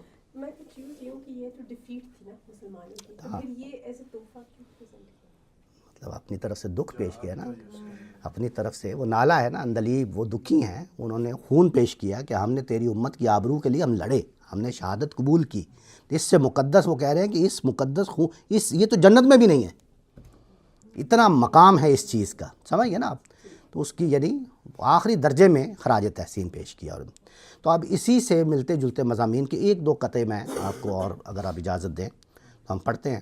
مثال کے طور پہ یہاں پھر آپ بلایا اپنی طرف، وہ جگانے کی بات ہو رہی ہے نا، تو اس میں کہا کہ نکل کر خانقاہوں سے ادا کر رسم شبیر. یہ اصل پھر اپنا مضمون جو آ رہے ہیں نا وہ اپنی طرف جو بلاتے ہیں وہ کہتے ہیں کہ یہ کرو، امت کو جگا رہے ہیں. نکل کر خانقاہوں سے ادا کر رسم شبیری کہ فقر خانقاہی ہے فقط اندوہ دلگیری. تیرے دین و ادب سے آ رہی ہے بوئے رہبانی، یہی ہے مرنے والی امتوں کا عالم پیری. شیاطین ملوکیت کی آنکھوں میں ہے وہ جادو کہ خود نخچیر کے دل میں ہو پیدا ذوق نخچیری. چہ بے پرواہ گذشتند از نوائے صبح گاہ من کہ برداں شور و مستی از سیاہ چشمان کشمیری. تو یہ آپ سمجھ گئے، آپ پس منظر اس نظم کا آپ دیکھیں اس کا. نکل کر خانقاہوں سے، خانقاہ سمجھتے ہیں نا صوفیوں کی جو ہوتی ہے خانقاہ، جس میں وہ ذکر و فکر و عبادت وغیرہ کا بھی شاغل کرتے ہیں. تو علامہ صاحب کہہ رہے ہیں، اب دیکھیے یہاں پہ یہ اس کو کنڈیم نہیں کر رہے ہیں، یہ بھی بات ذہن میں رکھیں. کنڈیم نہیں، وہ کہہ رہے ہیں کہ یہ محض اس کے مت بن کے رہ جاؤ. سمجھ گئے نا آپ؟ تو اب وہ کام جو عبادت ہے یا جو ذکر و فکر ہو رہا ہے وہ اپنی اصل میں کوئی برا کام تو نہیں ہے، لیکن وہ کس طرف توجہ دلانا چاہ رہے ہیں. یہ وہ چیزیں ہیں جن کی طرف یعنی ہم کہتے ہیں کہ ایک دم سے کہتے ہیں کوئی یہ کر دی خانقاہ کو، تو علامہ نے یہ کہتے نہیں. توجہ آپ دیکھیں کہ وہ کیا کہنا چاہ رہے ہیں. وہ کہہ رہے ہیں کہ جو لوگ خانقاہوں کی نظر ہو گئے ہیں وہ پھر رسم شبیری سے دور ہو گئے ہیں. یہ بات واضح ہوئی نا، جہاد سے دور ہو گئے. تو اصل میں وہ اس طرح بلانا چاہ رہے ہیں. شبیر سمجھتے ہیں نا، سیدنا حسین رضی اللہ کو کہتے ہیں شبیر. تو نکل کر خانقاہوں سے ادا کر رسم شبیری، نکل ان سے، یہ عبادت محض ان کی طرف مت پڑ جا، محض یہ عبادت اور محض یہ فکر اور محض ذکر اور ان چیزوں سے نکل کر رسم شبیری ہے. کہ فقر کیا وجہ ہے کہ فقر خانقاہی ہے فقط اندوہ دلگیری، کہ یہ خانقاہی فقر ہے، یعنی محض فقر کی اب کنڈمنیشن نہیں ہے. فقر تو وہ کہتے ہیں، وہ خود اپنے آپ کو کہتے ہیں کہ فقر یہ اصل چیز ہے، لیکن یہ محض اب یہ لفظ جو ہے نا کہ فقر خانقاہی ہے فقط اندوہ دلگیری، کہ اگر تم محض اس چکر میں پڑ جاؤ گے تو یہ اور کچھ نہیں، افسردگی ہے اور دل گرفتگی ہے. دلگیری، دل شکستگی، دل گرفتگی یا دل شکستگی، اور اندوہ یعنی دکھ، افسردگی وغیرہ. دل گیر کا تو ویسے آپ کو پتہ ہے نا، گیر کا تو پتہ ہے نا آپ کو، فارسی میں گیر کہتے ہیں پکڑنے کو. کف گیر پتہ ہے نا، کف کہتے ہیں ہاتھ کو، کف گیر سے آپ انڈا جب سے ایسے کرتے ہیں نا تو کف گیر. تو دل گیر یعنی دل پکڑ لینا، یعنی دل گرفتہ ہونا یا پریشان ہونا یا افسردہ ہونا. ٹھیک ہے، یہ واضح شعر. تیرے دین و ادب سے آ رہی ہے بوئے رہبانی. رہبانی کیا ہوتا ہے؟ رہبانیت آپ جانتے ہیں، جو عیسائیوں سے، یعنی آپ نے دنیا کو چھوڑ دیا، جنگلوں میں چلے گئے، تو کہتے ہیں کہ تم نے بھی یہ جو خانقاہی نظام شروع کر لیا، اس سے بھی ایسا لگتا ہے کہ جیسے تم نے دنیا کو چھوڑ کے بس یہی سجدوں میں پڑ گئے ہو اور اسی ذکر و فکر میں پڑ گئے ہو. اب سمجھ آ گئی نا آپ کو کہ کیا تنقید ہے، وہ کیا پوائنٹ ہے جس پر وہ تنقید کرنا چاہے. عملی زندگی میں تم نہیں آ رہے ہو. تو تیرے دین و ادب کا کہ بھی یہ احاطے کا مضمون کہہ دیا اس کو، یعنی دین و ادب، لٹریچر بھی سارا اور دین بھی. آ رہی ہے بوئے رہبانی، رہبانیت کی سمیل آ رہی ہے. یہی ہے مرنے والی امتوں کا عالم پیری. عالم کہتے ہیں، عالم یعنی حالت، عالم نہیں ہے، یہ عالم ہے. پیری کہتے ہیں بڑھاپا، کمزوری کا عالم جو ہوتا ہے. ٹھیک ہے، تو اس میں کیا مطلب ہے عالم پیری؟ یعنی اب وہ اس عمر میں ہے کہ وہاں موت آ جائے گی. تو یہی ہے مرنے والی امتوں کا عالم پیری. مرنے والی امتوں کا یعنی جو امتیں مر جاتی ہیں وہ آخری دن جو گزارتی ہیں وہ یہ ہے جو تم کر رہے ہو. اگر تم خان کا کچھ یہ وہ طاؤس اور باب سے بھی ملتا ہے، جا بالکل تو نہیں مگر کچھ صحیح اسی ہے. طرح کا ہے. جی بالکل، وہ شعر بھی بڑا اچھا. آپ سنا دیں اگر آپ کو ذہن میں آ رہا ہے. نہیں، وہ طاؤس اور باب اول شمشیر و سنا. ہاں تجھ کو بتاؤں میں تقدیر امم کیا ہے، تعریف و شمشیر و سناول طاؤس اور بابا. یس بالکل. تو یہ آپ دیکھیں کہ یہ سمجھیے آپ، یہی ہے مرنے والی امتوں کا عالم پیری. جو امتیں مر جاتی ہیں، جو صفحہ ہستی سے مٹ جاتی ہیں، وہ اپنا یعنی مراحل طے کرتی ہیں نا. یعنی پیدا ہوئی امت، پھر عنفوان شباب آیا، پھر اپنی عین جوانی میں آئی، اور پھر بڑھاپا آیا، اور پھر موت ہو گئی. تو وہ کہہ رہے ہیں کہ جو مر جاتی ہیں امتیں، جو تاریخ یہ بتاتی ہے کہ ان کا جو آخری حصہ ہے نا وہ یہ کام کرتی ہیں کہ عملی زندگی سے ہٹ جاتی ہیں، پھر سجدے میں پڑ جاتی ہیں اور صرف محض اسی کام میں خانقاہی نظام میں پڑ جاتی ہیں، تو وہ توجہ دلا رہے ہیں کہ اگر تم اس میں پڑ جاؤ گے تو یہ امت پھر یہ عالم پیری ہے، یہ وہ کمزوری اور آخری دور ہے، اس کے بعد تمہارا ختم۔ یہ بات واضح ہوئی ہے؟ کنفیوز تو نہیں کیا میں نے؟ کلیئر ہوئی بات؟ ایکسیلنٹ۔ یہی ہے مرنے والی امتوں کا عالم پیری۔ آگے دیکھیں، شیاطین ملوکیت کی آنکھوں میں ہے وہ جادو۔ کیا مصرع ہے؟ ایک تو اس میں جو شیاطین ملوکیت کہہ کر خود پورے ملوکیت نظام پر تبصرہ کر دیا، ایک لفظ سے ہی، کچھ کہنے کی ضرورت ہی نہیں ہے۔ یعنی ایک کیا ہے، خلافت ہے، ایک ملوکیت تو سمجھتے ہیں نا، آمریت جس کو ہمارے یہاں مارشل لا کہتے ہیں، تو یہ ملوکیت جو ہے اس پر ایک لفظ کہہ کے شیطانیت کہہ کے، یعنی شیاطین ملوکیت کہہ کے سارا تبصرہ کر دیا کہ یہ۔ لیکن آگے دیکھیں آگے کیا کیا، اب ایک مثبت بات کی کہ آنکھوں میں ہے وہ جادو۔ یہ تو ادب میں آنکھوں میں جادو ہونا مثبت معنوں میں استعمال ہوتا ہے، پتہ ہے نا آپ کو، تیری آنکھوں میں کیا جادو ہے، یعنی تیری آنکھوں کے اندر اٹریکشن ہے، کہنے کا مطلب یہ ہے۔ جادو کا مطلب یہ ہے کہ اس کے اندر اٹریکشن ہے، کھینچتی ہیں۔ تو اب ایک طرف شیاطین ملوکیت کہا، لیکن دوسری طرف دیکھیں ان کی کیا یعنی کریکٹرسٹک کیا بتا رہے ہیں کہ یہ ہیں تو شیاطین، لیکن ان کی آنکھوں میں کیا مطلب یہ کہ یہ اٹریکٹ کرتے ہیں، اتنا اٹریکٹ کرتے ہیں چیزوں کو۔ آپ کو یاد ہوگا یہ پرویز مشرف صاحب کا پتہ نہیں دور تھا یا کس کا، تو آپ ہم سب لوگ کہتے تھے یار کیا دور تھا یار، تو یہ خوشحالی آ گئی تھی، کیا ہے یہ اٹریکشن ہے۔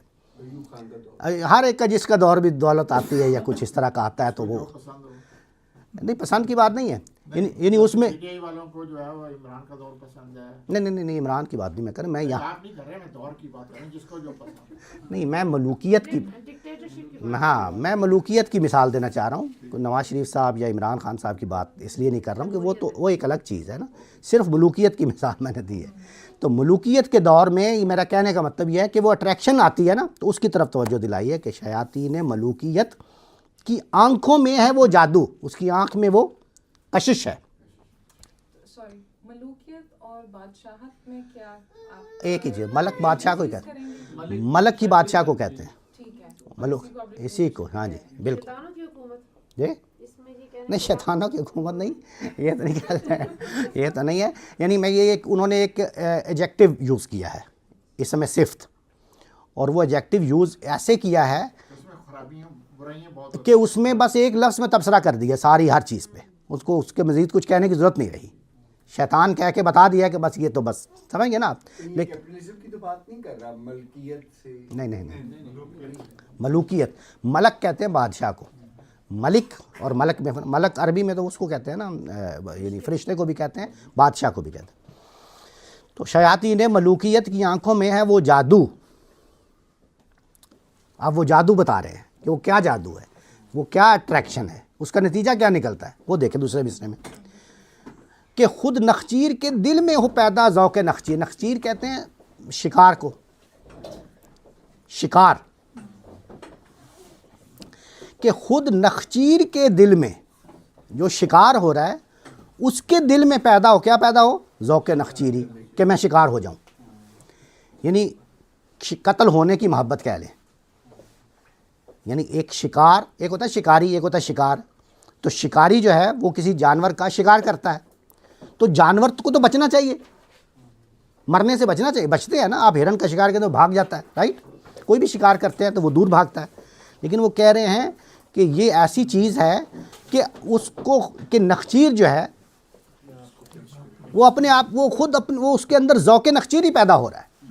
دوسرے الفاظ میں کیا ہے کہ غلامی کا ایسا جذبہ پیدا کر دیتے ہیں، اپنے آپ کو غلام رکھنا پسند کرتے ہیں لوگ۔ ایک ایسا وقت آ جاتا ہے کہ وہ اپنے آپ کو غلامی میں پسند کرتے ہیں، توق ڈالنا پسند کرتے ہیں۔ میری بات سمجھ تو 51st اسٹیٹ بننا پسند کرتے ہیں۔ بہت اچھی بات کی، بہت اچھی بات کی آپ نے۔ اب اس کے کتنے فوائد گنا رہے ہیں لوگ کہ یہ ہوگا، فلانا ہوگا، یہ ہوگا، لیکن اصل بات کیا ہے، آزادی تو سلب ہو جائے گی نا۔ تو جب آپ کی آزادی سلب ہو گئی تو یہ آپ کے اندر ذوق، یہ بات آپ کے ذہن میں نہیں آ رہی، یہ بات کوئی سوچ ہی نہیں رہا وہ کیا سوچ رہے ہیں جی کہ کرنسی یہاں چلی جائے گی، اکانومی یہ ہو جائے گا، میرا یہ ہو جائے گا، میری نوکری کا یہ ہو جائے گا، میری فیملی کا یہ ہو جائے گا، ٹھیک ہے، سب کا یہ ہو جائے گا، پورے ملک کا یہ ہو جائے گا، وغیرہ وغیرہ. سو یہ وہ جادو کی بات ہے نا کہ وہ اس کو پریزنٹ ایسے کر رہے ہیں کہ آپ کو لگ رہا ہے ایگزیکٹلی. اب آپ سمجھ گئے نا کہ جادو اپنی اصل میں تو پازیٹیوٹی ہے.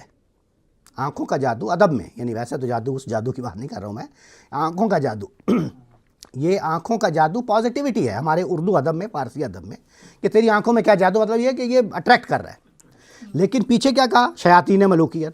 تو اب دیکھیں کہ وہ شیطان ہے اصل میں جو اٹریکٹ کر رہا ہے، اور ایسا اٹریکٹ کر رہا ہے کہ نتیجہ کیا نکل رہا ہے کہ خود نخچیر کے دل میں ہو پیدا ذوق نخچیری، کہ جو صیاد ہے اس کو تو کچھ کرنا ہی نہیں پڑ رہا، جو شکاری ہے خود شکار جو ہے، جس کو شکار ہونا وہ خود، وہ کیا ہے شیخ سعدی کا، ہما آہوان صحرا سر خود نہادہ در کف. کیا خوبصورت مصرع، ہائے ہائے ہائے، one of my most favourite, کمال مصرع ہے. وہ کہتے ہیں ہما آہو کہتے ہیں ہرن کو، ٹھیک ہے، ہما آہوان صحرا، جنگل کے سارے صحرا، جنگل کے سارے آہو ہرن، صحرا کے سارے ہما آہوان صحرا سر خود، اپنا سر، نہادہ در کف، اپنے ہاتھوں میں لے کے پہ، نہیں وہ تم میرا شکار کرنے آئے ہو. ہرن جو ہیں، ہرن کا شکار کیا جاتا ہے نا، تو وہ شیخ سعدی کہتے ہیں کہ پورے جنگل میں جتنے بھی ہرن ہیں، جب ان کو پتہ چلے کہ تم شکار کرنے آ رہے ہو، ہما آہوان صحرا سر خود نہادہ در کف بشکار خواہی آمد، بامید کہ روزی بشکار خواہی آمد. اس امید پر کہ کبھی تم شکار کرنے خود آ جاؤ، تو سارے جو صحرا کے ہرن ہیں وہ اپنے سر خود اپنی ہتھیلی پر رکھ کے تمہارے سامنے پیش کرتے. یعنی یہ تو کیا خوبصورت شعر ہے. لیکن وہ کس کی طرف ہو رہی ہے؟ یہ تو انہوں نے اپنے شیخ کے لیے کہا ہے، وہ تو ایک بالکل الگ مضمون ہے. لیکن اس میں جو تھوڑی سی کمپیٹیبلٹی تھوڑی سی ہے، مطابقت، وہ میں نے یہاں پہ لکھا کہ خود نخچیر کے دل میں ہے وہ ذوق نخچیری. صرف اتنی مطابقت کے لیے میں نے یہ آپ کو، وہ پہلا مصرع آپ اس کا دیکھیں نا، کہ ہما آہوان صحرا سر خود نہادہ، یعنی ایگزیکٹلی یہی بات ہے کہ خود نخچیر کے دل میں ہو پیدا ذوق نخچیری. ادھر کون نخچیر کون ہے؟ ہرن. کہ ہما آہوان صحرا سر خود نہادہ در کف، اپنے ہاتھ پہ رکھ کے پیش کر دیں. یہ بات واضح ہو گئی جی. اس میں یہ بات بھی کی جا سکتی ہے کہ وہ اگر انسانوں کے ساتھ ان کے ریلیٹ کریں تو مفلوج ہو گیا دماغ ہمارا اتنا. بالکل جادو ہے نا، جادو سے آپ کا وہ دماغ کو ختم کر دی. آپ وہ ابھی جیسے اب یہ بڑی اچھی مثال انہوں نے دی، انہوں نے شاید، کہ وہ اب وہ آزادی والی بات کوئی سوچ ہی نہیں رہا. یعنی اس بات پہ کبھی کسی کا غور ہی نہیں، توجہ ہی نہیں جا رہی کہ بھئی ہم تو وہ ہو جائیں گے. یہاں تو آزادی سے ہم کر رہے ہیں نا، تو کیا ہے بھوکے رہ لو، یہ کر لو، وہ کر. تو کہنے کا مطلب یہ کہ وہ جادو یہ ہے، اس کا پردہ پڑ جاتا ہے دماغ میں. چے بے پرواہ گزشتن رد نوائے صبح گاہ من. چے کہتے ہیں کیا، کیسا، چے کیسا، بے پرواہ، کیسا بے پرواہ، کیسا جو اعتنا نہ بخشے، بے اعتنائی جو کرے نا، بے پرواہ. گزشتند گزشتن اصل میں مصدر ہے، گزشتن اس کا مطلب ہوتا ہے گزرنا، اور نون کاٹ دیں آخری تو کیا بچے گا؟ گزشت، گزرا. اور پھر اند کے ساتھ جوڑ دیں تو وہ سب گزر گئے، وہ سب، اند جمع میں، گزشتن وہ سب گزر گئے. چے بے پرواہ گزشتن، کیسے بے پرواہی سے گزر گئے. از نوائے صبح گاہ، از کہتے ہیں فرام، نوائے صبح گاہ من. آپ یوں کہیں کہ نوائے من کہہ لیں، نوائے من، میری آواز سے. میری آواز، میں بول رہا ہوں، میری آواز سے اتنی بے پرواہی سے گزر گئے. تو نوائے صبح گاہ من، اب اس کی ایک ایڈجیکٹو اس میں شامل کر دی، یعنی ایسی آواز جو صبح گاہ ہو، جو تازگی لائے، جو ایسا پیغام لا رہی ہے. اب یہ اپنی آواز کے لیے، نوا کے لیے انہوں نے اس میں صفت جو ہے وہ شامل کر دی. یہ واضح ہوئی بات. تو چے بے پرواہ گزشتن از نوائے صبح گاہ من، کہ برداں، برد کہتے ہیں لے جانا، بردن مصدر ہے، بردن اس کا وہی نون کاٹا تو باقی کیا بچا؟ برد. برد لے گیا. شور و مستی. شور و مستی یعنی یہ اس کی زندگی کہہ لیں. شور مستی اس کا زندہ رہنا، اس کا ہنگامہ زندگی جیسے کہتے ہیں نا، شور و مستی اس کا ولولہ، اس کے اندر جو ولولہ زندگی کا، کہ برداں شور و مستی کے کہاں سے لے گیا؟ از سیاہ چشمان کشمیری. تو آپ سیاہ چشمان تھوڑی دیر پاز کر لیں. از کشمیری تو کشمیریوں کی زندگی سے کہہ لیں تھوڑی دیر کے لیے، کشمیریوں کی زندگی سے شور و مستی کو زائل کر دیا، مار دیا، دوسرے الفاظ میں اس کے دل کو مردہ کر دیا. اور اس کا نتیجہ کیا نکلا؟ کہ میری یہ جو آواز ہے، میں یہ جو نوا بلند کر رہا ہوں، اس سے وہ بے پرواہ گزر رہے، اس کی طرف توجہ نہیں دے رہے. تو اب سیاہ چشمان کیا تھا جس کو ہم نے پاز کیا تھا؟ وہ اصل میں ایجیکٹیو ہے کس کا؟ کشمیری کا. کالی آنکھوں والے.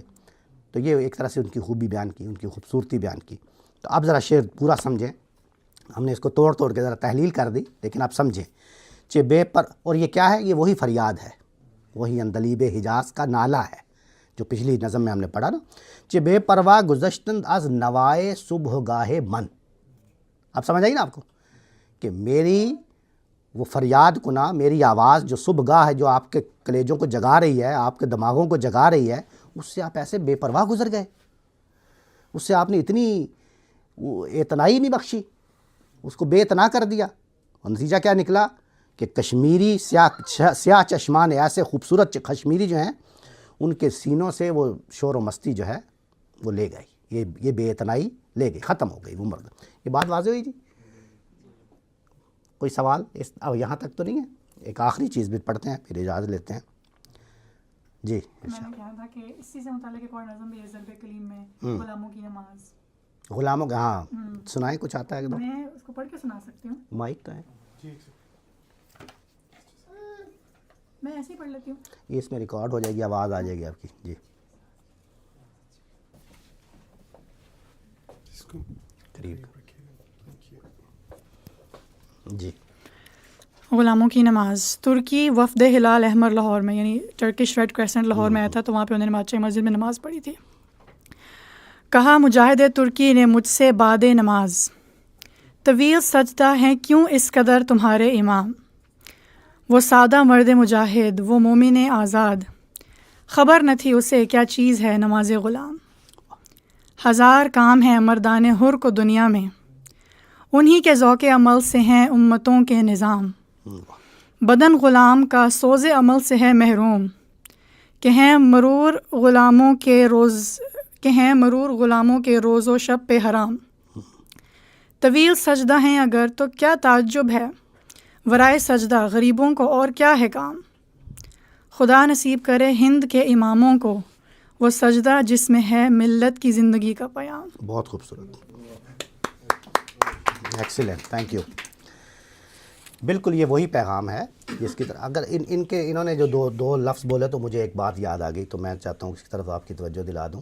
ایک تو یہ جو پہلے ہم نے نظم پڑھی نا حضور رسالت مآب میں، تو انہوں نے ایک لفظ وفد کا استعمال کیا. ابھی حال ہی میں نہیں 4-5 سال پہلے ایک وفد آیا تھا ترکی سے پاکستان میں، رجب طیب اردگان. تو انہوں نے پارلیمنٹ میں خطاب بھی کیا تھا، آپ کو پتہ ہے، یاد ہوگا آپ سب لوگوں. تو انہوں نے پارلیمنٹ کے اس خطاب میں یہ نظم پڑھی تھی، پڑھی ٹرکش میں تھی، اردو میں نہیں پڑھی تھی، ٹرکش میں پڑھی تھی. تو یہ ایک طرح سے آپ دیکھیں کہ ان کے سینوں میں کیسی کھبی ہوئی ہے یہ نظم. ٹھیک ہے، ایک بات تو یہ ہوگی. ایک آپ نے اور لفظ بادشاہی مسجد کا بھی بولا. انفیکٹ یہ والی اس کے بارے میں اگر آپ نے بتایا ہے، میں نے نہیں بتایا، آپ بتا دیں. 1911 6 اکتوبر 1911 میں علامہ اقبال نے نظم پڑھی تھی بادشاہی مسجد میں. ایگزیکٹلی. یہ والی حضور صاحب کے. تو یہ انہوں نے خود پڑھ کے سنائی تھی بادشاہی مسجد. اور لائک مطلب جس بک میں نے پڑھا اس کے اندر ان کی پکچر بھی ہے، اور واحد پکچر جس میں علامہ اقبال نظم پڑھتے ہیں. صحیح. اور وہ ایکچولی ایک گیدرنگ تھی جس میں فنڈ ریز کر رہے تھے وہ ٹرکش سولجرس کے لیے کہ ان کی امداد کی جائے. اور کہتے ہیں کہ اس نظم میں اس کو سنتے وقت ساری آڈینس رو رہی تھی اور خود بھی رو رہے تھے، علامہ صاحب بھی اور آڈینس. تھینک یو سو مچ. بس یہی بات میں مس کر گیا تھا، اچھا کیا آپ نے بتا دی، جزاک اللہ. آگے بڑھیں جی. اسی تھیم پر، اسی مضمون پر ایک اور قطعہ ہے یہ آپ کے سامنے. یہ ارمغان اجاز سے ہے، شکر ہے کہ میں نے اس میں کتاب کا نام لکھ دیا ان کی سہولت کے لیے. اب یہ دیکھیں کیا کہہ رہے ہیں. فقیراں تاب مسجد صف کشیدن، غریبان شاہن شاہاں دریدن، جواں آتش درون سینہ افسرد، مسلماناں بدرگاہاں خزیدن. ابھی دیکھیں، ابھی ہم نے تھوڑی دیر پہلے دیکھا تھا سب سے اوپر پہلے ایک لفظ ہے کشیدند. تو آپ کو میں نے ایک یہ فنی اصطلاح میں، فنی محاسن میں سے یہ بات بتائی کہ اصل مصدر جو ہوتا ہے فارسی کا مصدر، وہ ہمیشہ اس کے آخر میں نون ہوتا ہے، یا اصل میں یا تن ہوتا ہے یا دن ہوتا ہے. فارسی کے مصدر تو سمجھتے ہیں نا، ورب جیسے اردو میں کہتے ہیں جانا، آنا، کھانا، پینا، نہانا، تو ہر ایک کے آخر میں کیا ہے؟ نون الف نا، سوائے نانا کے. تو آنا، جانا، کھانا، پینا، نہانا، دھونا، سب کچھ. تو اس کے آخر میں جس لفظ اردو میں جس لفظ کے آخر میں نون الف نہ آئے سوائے نانا کے، وہ سب کیا ہے؟ مصدر ہے، یعنی ورب ہے. وہ کیا ہے؟ فعل جس کو ہم کہتے ہیں. ٹھیک ہے. اور فارسی میں اس کی نشانی یہ ہوتی ہے کہ اس کے آخر میں یا دال نون آتا ہے یا تے نون، لازماً یا تے نون. جیسے کشتن، قتل کرنا. ٹھیک ہے. تو یہاں پہ کیا ہے؟ کشیدن، کشیدن کھینچنا. سمجھ آ گئی؟ تو یہ ہوتا ہے مصدر. انگلش میں کیا نشانی ہوتی ہے؟ کون بتائے گا؟ یس، ٹو. اس کے شروع میں ٹو لگتا ہے. To sit, to stand, to go, to یہ. تو جب ٹو لگ گیا تو اٹ مینس یہ ورب ہے. ٹھیک ہے. اور اگر ٹو ہٹا دیں تو کوئی امپیریٹیو سینٹینس بن جائے گا. ہم عام طور پہ صرف کہتے ہیں سٹ، اسٹینڈ، یہ ورب ہے. یہ نہیں، ٹو لگائیں گے تو بنے گا. تو یہ نشانی ہے. جی She's right, ink لگتا ہے. وہ تو پارٹیسپل بن جائے گا نا، یعنی ہم نہیں نہیں نہیں وہ ورب کی ایک آگے، وہ اس کو پارٹیسپل کہتے ہیں. یعنی نشانی اس کا مطلب یہ ہے کہ وہ اصل کیا ہے. جیسے ہم عربی کی میں آپ کو مثال دیتا ہوں. عربی میں آپ نے بہت سارے افعال دیکھے ہیں، فعل جیسے ہوتے ہیں. تو اس کی نشانی کیا ہے کہ وہ اس کو کہتے ہیں ثلاثی مجرد. یہ لفظ آپ نے سنا ہے؟ ثلاثی، تین حرفی مادہ. تو عربی میں یہ نشانی ہے کہ وہ ثلاثی مجرد ہوگا. انگلش میں یہ نشانی ہے کہ اس کے شروع میں ٹو ہوگا. اردو میں یہ نشانی ہے کہ اس کے آخر میں نون الف نہ ہوگا. تو فارسی میں ہے کہ اس کے آخر میں یا دال نون ہوگا یا. ٹھیک ہے، سمجھ آ گئی آپ کو؟ تو اب یہ دیکھیں جو اصل بات میں بتانا چاہ رہا ہوں یہاں پہ. ہم چونکہ فارسی کے بہت الفاظ آئیں گے تو میں اس لیے آپ کو یہ بتا رہا ہوں. تو سوری، تو دال یہ کیوں ایڈ کرتے ہیں؟ یہی میں آپ کو بتانے لگا. تو سب سے پہلے تو آپ کو نون کاٹنا ہے. اس کا پہلا مرحلہ یہ ہے، نون کاٹنا. تو کشیدن ہے اصل میں. آخری نون دال کو چھوڑ دے، بھول جائیں آپ تھوڑی دیر. تو آپ کشیدن ہے، کشیدن. تو اس کا نون کاٹا تو کیا بنا؟ کشید. ٹھیک ہے، کشید. تو اب اس کے ساتھ آپ نے یا چھوٹی یہ شامل کی. اٹ ڈیپینڈس کہ کون ہے وہ جو کام کر رہا ہے، وہ کام کرنے والا کون ہے. ٹھیک ہے. تو اگر یہ ہے کشیدی بن جائے گا، میم ہے تو کشیدم بن جائے گا، وغیرہ وغیرہ. تو اگر جمع ہے، بہت سارے لوگ یہ کام کر رہے ہیں، تو اس کے آخر میں لگتا ہے اندھ، الف نون دال، اندھ. تو یہ کیا بنا؟ کشید پلس اندھ. تو اندھ کا الف پھر محذوف ہو جاتا ہے یعنی بولنے میں. تو کیا بنا؟ کشید اندھ. تو یہ لفظ کی ایسے میں نے آپ کو اس کا تعلق کوئی نہیں ہے اس کے مضمون سے، صرف یہ فنی محاسن میں یہ بات میں آپ کو سوری، یہ پھر صرف اس میں پوئٹری میں یوز ہوا ہے اس طرح سے؟ نہیں زبان ہے ہی ایسے. ہاں ایسے ہے ہی ایسا فارسی زبان میں. جی تو آپ دیکھیں کہہ رہے ہیں کہ فقیراں تا بمسجد صف کشیدند، جب تک فقیروں نے مسجد میں صفیں باندھی. کشید کہتے ہیں کھینچنے کو. کش کا مطلب ہوتا ہے کھینچنا. کش اور کش یہ بھی آپ کو پتہ ہے نا. کش اور کش اردو زبان میں جب لکھتے ہیں تو اس کے اوپر وہ زبر اور پیش نہیں لگاتے، اس لیے کئی لوگ اس کو کش کو کش پڑھ دیتے ہیں، کئی کش کو کش پڑھ دیتے. اس میں فرق ہے. جیسے خود کش کو کئی لوگ کہتے ہیں خود کشی کر لی. خود کشی نہیں ہوتا، خود کشی ہوتا ہے. سوری، خود کشی ہوتا ہے، خود کشی نہیں ہوتا. کش کا مطلب ہے قتل کرنا نا، کشتن. یا اسی طرح ہمارے یہاں پہاڑی سلسلہ ایک ہندو، اصل میں ہندو کش ہے.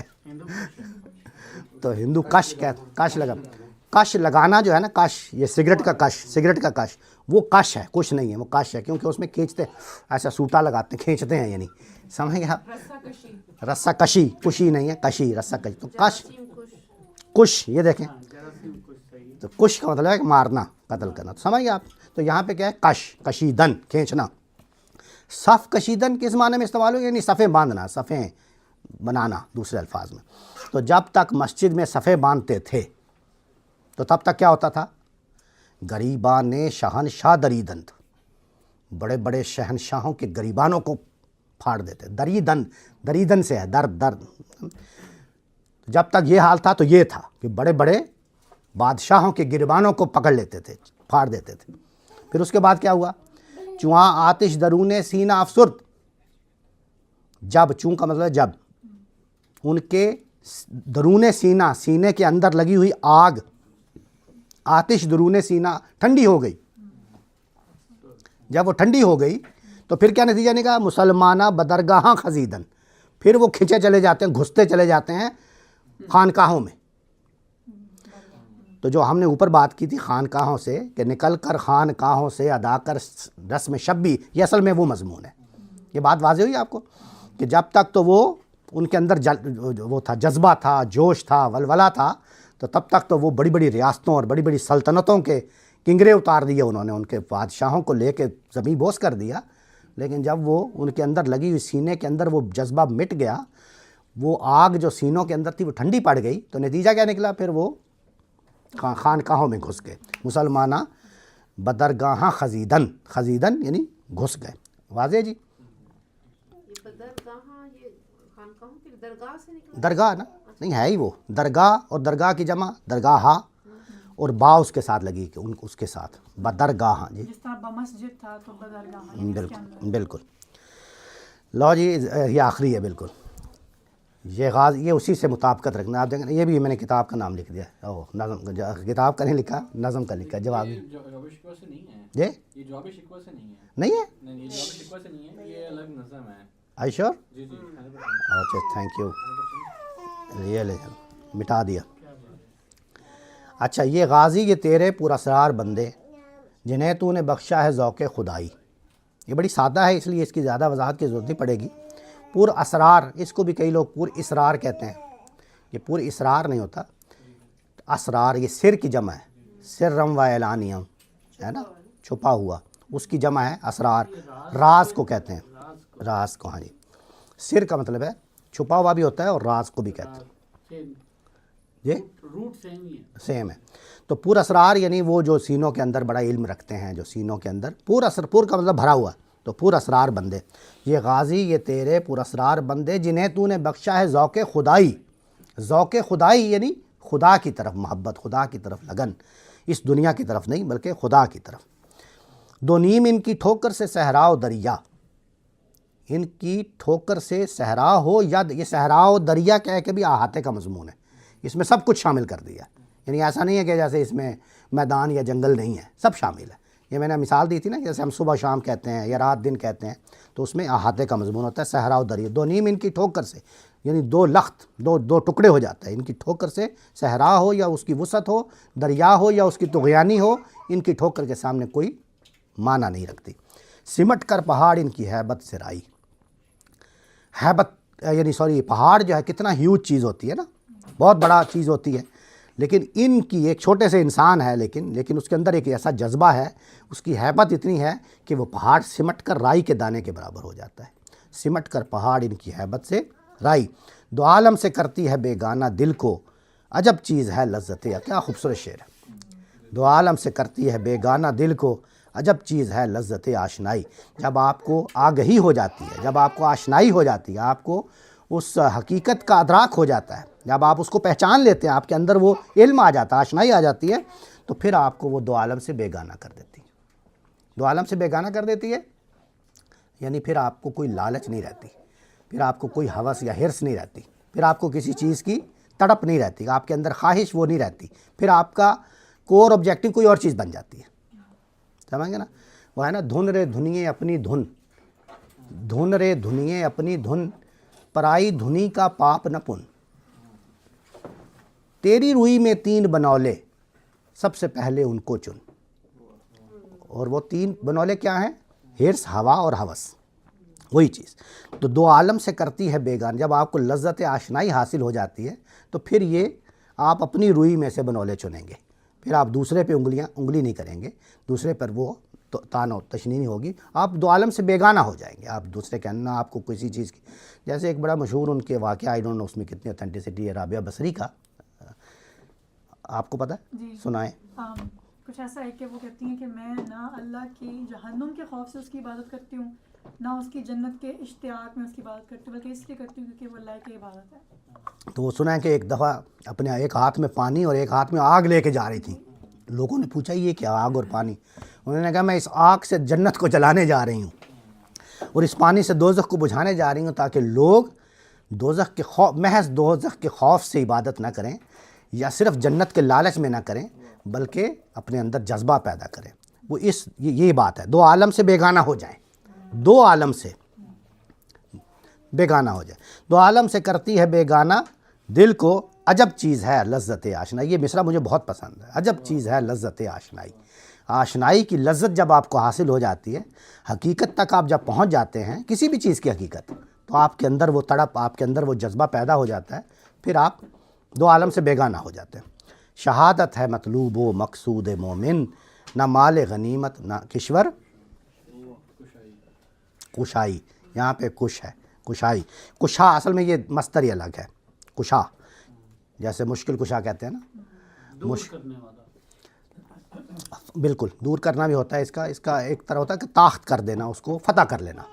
تو جب کشور کشائی ہوگی تو زمین کو فتح کر لینا، اس کو اپنے قبضے میں.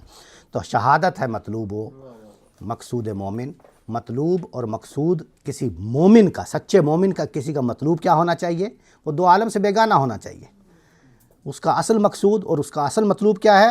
یہ مال غنیمت نہیں ہے اور کشور کشائی نہیں ہے. یہ نہیں کہ زمین حاصل کر لینی ہے، میں نے اتنے حصے پہ قبضہ کر لیا یا میرے پاس دولت آ گئی یا مال آ گیا. نہیں، اصل چیز کیا ہے؟ شہادت. اور شہادت کیا ہے؟ وہ اللہ تعالیٰ کے ساتھ، یعنی ذوق خدائی کہہ لیں آپ دوسرے الفاظ میں، اس کے ساتھ وہ تعلق. وآخر دعوانا ان الحمدللہ رب العالمین. جزاک اللہ خیر. Thank you so much for your patience. کوئی سوال یا کوئی تبصرہ یا کوئی اشکال ہو تو میں حاضر ہوں.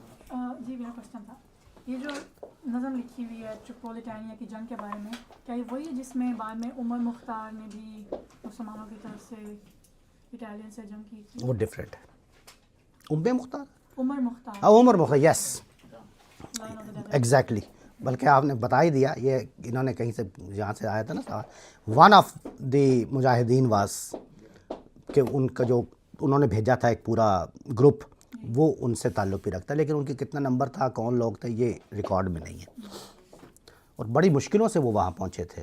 یعنی وہ اس کے بارے میں یہ بھی سنا ہے کہ پتہ نہیں اب یہ خلافت موومنٹ کا تھا یا یہی تھی کہ خلافت موومنٹ تو بعد میں شروع ہوئی تھی. افغانستان میں بہت سارے لوگوں کو روک لیا گیا تھا اور وہاں پہ بے یار و مددگار لوگ مر گئے تھے. افغانستان میں یہ لوگ، بڑا وہ ایک ظلم ہوا تھا. افغانستان میں